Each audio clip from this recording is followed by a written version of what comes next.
No hay nada mejor que ser dominicano. No hay nada mejor que ser dominicano.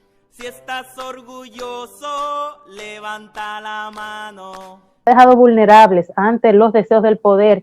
Y como María Estela ha hablado de bioética, de filosofía, de geopolítica y biopolítica, yo creo que es preciso de que Eulogio Silverio, después Alexei y luego Maribel sean los que tomen los turnos subsiguientes. Eulogio Silverio, fake news y pandemia y todos estos elementos que acabamos de mencionar, ¿cómo tú los abordas desde la filosofía?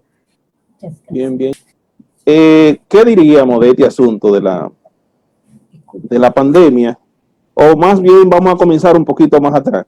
Ese es un problema que tienen los filósofos, que siempre quieren venir desde la historia.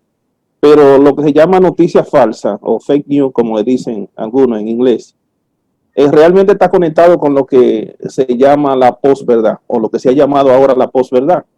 Que la posverdad no es que necesariamente sea falso lo que se dice, sino que busca su validación no en el discurso racional ni en los argumentos racionales, sino en el sentimiento, o sea, apela al sentimiento.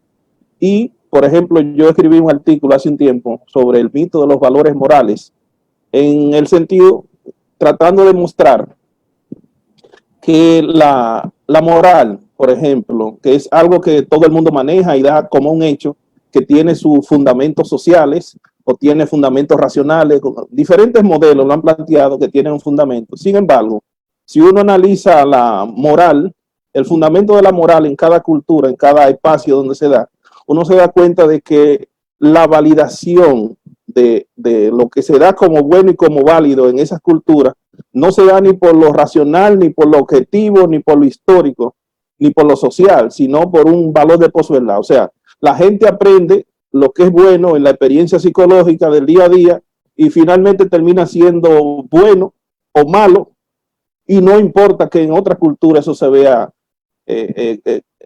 satanizado. El hecho, por ejemplo, de los musulmanes que se casan con niñas de 8 y 9 años, en algunos países musulmanes, es un caso. Podríamos decir también que la primera víctima que se conoce en la filosofía occidental, víctima de la noticia falsa o de ese valor de posverdad, fue Sócrates. Ustedes saben que a Sócrates lo condenaron a morir por defender precisamente la verdad. Pero ¿quiénes lo condenaron? Bueno, lo condenaron gente que lo acusaron, que realmente basaron toda su acusación en argumentos falsos. El fenómeno de la noticia falsa está muy conectado también con lo que nos trae la posmodernidad. Recuerda, Ivette, que en la posmodernidad, el discurso racional central, las autoridades desaparecen, o sea, y se fragmenta tanto que todo el mundo tiene su propio discurso y por tanto trata de validar su propia verdad a través de su propia voz. Y otra cosa que debemos decir, y es que hoy, más que nunca, se duda de todas las autoridades. Nosotros estamos más inclinados, sobre todo la clase más empobrecida, lo que se llama la cultura de la pobreza, la subcultura de la pobreza, está más inclinada a creer lo que dice su igual, lo que dice el vecino, lo que dice el tipo que habla en su propio idioma, aunque no sepa un carajo de lo que esté hablando, de lo que dice el ministro de Salud, de lo que dice el presidente, de lo que dice una autoridad del Estado, o una autoridad científica incluso. O sea, porque hasta los profesores estamos desacreditados. Un estudiante que no sabe nada de lo que está hablando se siente con tanta autoridad como tú, que tienes un doctorado en el área que está tratando de enseñar. Y tú reconoces que no sabe mucho del asunto, pero él asume que sabe más que tú. También hay que decir que este asunto de las noticias falsas corre más libremente entre las personas que viven en una subcultura de pobreza, porque precisamente por ese asunto de que en la subcultura de la pobreza hay una sospecha permanente sobre todo aquello que proviene de las instituciones y de lo que huele a autoridad. Por eso usted encontrará que en los países más pobres es un problema bancarizar a la gente pobre, llevarlo a las escuelas. Incluso hay mucha gente que no quieren ir a la escuela porque sospechan que lo que se está enseñando ahí en la escuela es para corromperle su mentalidad. Bueno, se sospecha de toda autoridad y se prefiere escuchar la propia voz, la voz de tus iguales. Eso lo sabemos de sobra. Ahora, tomando como base lo que se ha dado como la definición del fake news o de la noticia falsa, debemos preguntarnos por qué este fenómeno ya es parte de nuestra vida, o sea, ahora, sobre todo en esta crisis, se ha notado más, porque usted sabe que cada uno de nosotros está en los foros de familia, en los foros de la familia, y uno ve cómo las personas de la familia que tienen menor calificación son los que se prestan con mayor facilidad a divulgar estas noticias que son extraordinarias, estas noticias falsas, como decía la maestra, de que el agua caliente, que una gárgara de agua caliente, que un té, que una cosa, todo eso disparate, que uno ni siquiera de relajo se atreve a mandárselo a un amigo, pero la gente que tiene menor formación son los que con mayor facilidad mandan todas esas cosas. Por un lado, debemos decir, o sea, para entender por qué en este momento en que las noticias falsas corren con mayor rapidez, por un lado, se debe a la facilidad de que nos brindan las redes sociales, la tecnología. Eso nos permitiría fácilmente hacer un daño, causarle daño a alguien que uno quiere echarle una vaina, ya sea manipulando una foto o cogiendo una inteligencia artificial y poniendo, inclusive haciéndole un video, poniendo la cara de él y poniendo el cuerpo de él para que parezca que él es que está diciendo eso. Lo mucho que se podría ganar también en publicidad, porque hay un asunto que está vinculado a lo que decía la maestra de la neurociencia. O sea, hoy todo el que quiere vender algo recurre a un conocimiento neurocientífico. Y el conocimiento neurocientífico nos dice a nosotros que las noticias falsas, las que apelan a las emociones, las que apelan a las cosas sensibles, no a la razón, se consume más rápido. Y por eso hay gente que inventa noticias o que simplemente la copia y la pega en su blog porque eso les genera millones de entradas o miles de entradas de vista, y eso sirve para vender publicidad. O sea que hay gente que lo hace expresamente para eso. Por otro lado, debemos decir que está el hecho de que vivimos en una sociedad que vive al segundo, o sea, no al minuto, ni a la semana, ni al día, ni al año como antes. Yo estoy al día en tal cosa. No, es al segundo. O sea, la gente está pendiente del próximo evento. Nada nos sorprende ya. Nada es demasiado grande. Un evento sustituye a otro en el día. O sea, eso se va corriendo. Lo que en la mañana fue un fenómeno de sorpresa, ya en la noche es una cosa vieja. Cuando un hermano tuyo te llama y te dice, mira, te enteraste de tal cosa. Ah, sí, eso es viejo. Ahora, lo que llegó fue esto. Toma. Y así es que estamos. O sea, si conectamos esa variable con aquella afirmación que se atribuye a los gobernantes romanos de que al pueblo lo que hay que darle para gobernarlo es pan y circo, entonces imagínense en la época de la pandemia, si no están los gobernantes o muchos de los gobernantes dándole circo a la gente para mantenerlo entretenido. De hecho, lo veo hasta como necesario mantenerlo entretenido en algo. Por ejemplo, ahí salió una noticia de que la NASA publicó una foto de que hay un objeto desconocido, foto de objeto desconocido, pero que ellos no aseguran que son extraterrestres. O sea, como si ellos no tuvieran la autoridad para saber si son extraterrestres o no. La tercera variable que tendríamos que ver es que hay que tomar en cuenta es que la neurociencia han demostrado que la mayoría de las cosas, la mayoría de nuestras decisiones están basadas y motivadas en cuestiones emocionales y muy escasamente en cuestiones racionales. De ahí que todo el discurso político, todo el discurso de marketing, todo el discurso que quiere vender algo, ataque a las emociones del individuo. Entonces las noticias falsas tienen mayor posibilidad, o sea, está probado que tienen mayor posibilidad de viralizarse, de llegar lejos.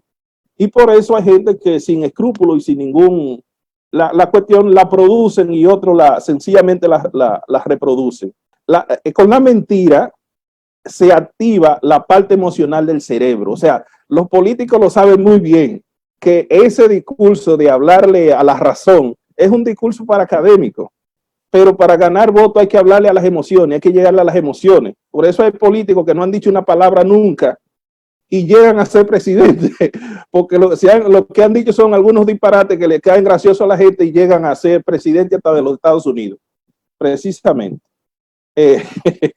O sea que, porque el asunto de la noticia falsa siempre recurre a lo extraño, a lo sensacionalista, a lo morboso, a lo extraordinario, a lo fenoménico, o sea, a lo que se sale de la norma, a lo que se sale de la norma. La neurociencia realmente, que se tenía como una panacea de que nos iba a ayudar a resolver y a entender todas las cosas de nuestros comportamientos, realmente han venido a traernos una navaja de doble filo, porque hoy para vendernos cualquier producto se recurren a trabajarnos desde nuestra mente, y nosotros, la mayoría compra y asume conductas sin darse cuenta de que lo están induciendo, lo que lo están llevando a eso.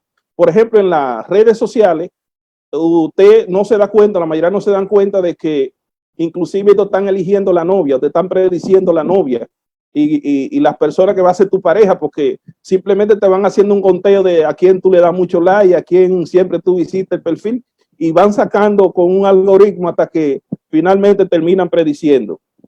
Finalmente, yo diría que desde siempre los seres humanos han decodificado la realidad y los hechos de acuerdo al conjunto de categorías que conforman su cosmovisión.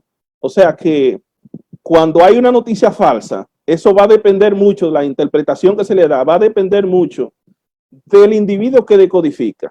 Si la noticia falsa está conectado o está dicho en el lenguaje que maneja ese individuo, pues generalmente él la va a asumir. Ahora, no se va a propagar en una persona que no tiene esas categorías, porque ¿qué es lo que pasa? Que la persona, los individuos reaccionan y actúan influidos por sus emociones.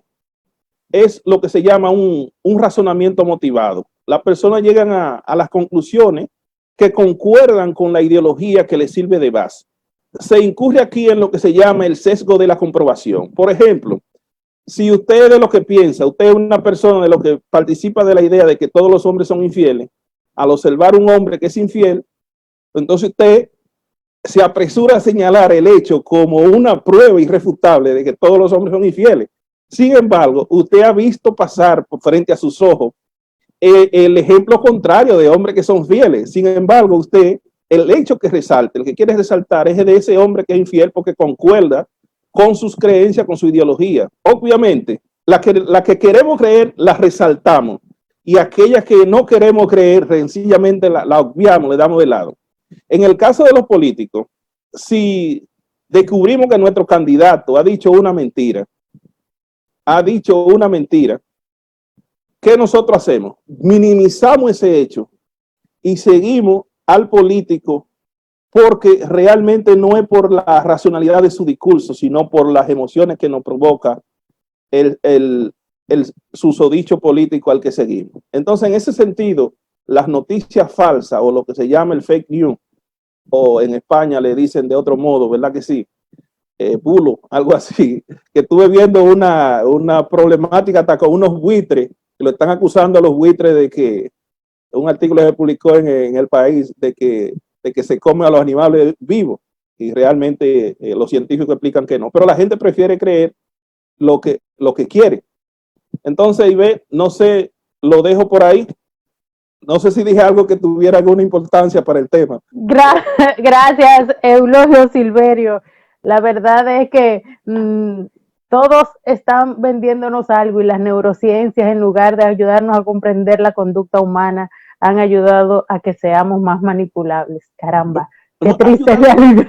Mira, ha ayudado a comprenderla, pero ¿cuál es el problema? Por ejemplo, para vender, ¿no? Exacto. No, pero en ética, por ejemplo, en neuroética, que la profesora mencionó la neuroética, en neuroética se tenía la esperanza de que con la neurociencia íbamos a saber dónde era que estaba la clave de todas nuestras decisiones. ¿Y qué fue lo que al final se descubrió? Una cosa terrible. ¿Cuál es la cosa terrible? De que nosotros sencillamente nos inclinamos en nuestras decisiones morales por la gente que son cercanos, por el que es cercano. El que es lejano para nosotros, se lo lleva el carajo, se lo lleva el diablo. O sea, el dolor, el sentimiento. Y eso me ayudó a mí a entender, por ejemplo, una madre. Yo vi una madre una vez que el hijo de ella, un muchacho de 17 años, hizo un atraco y mató 2 en un colmadón.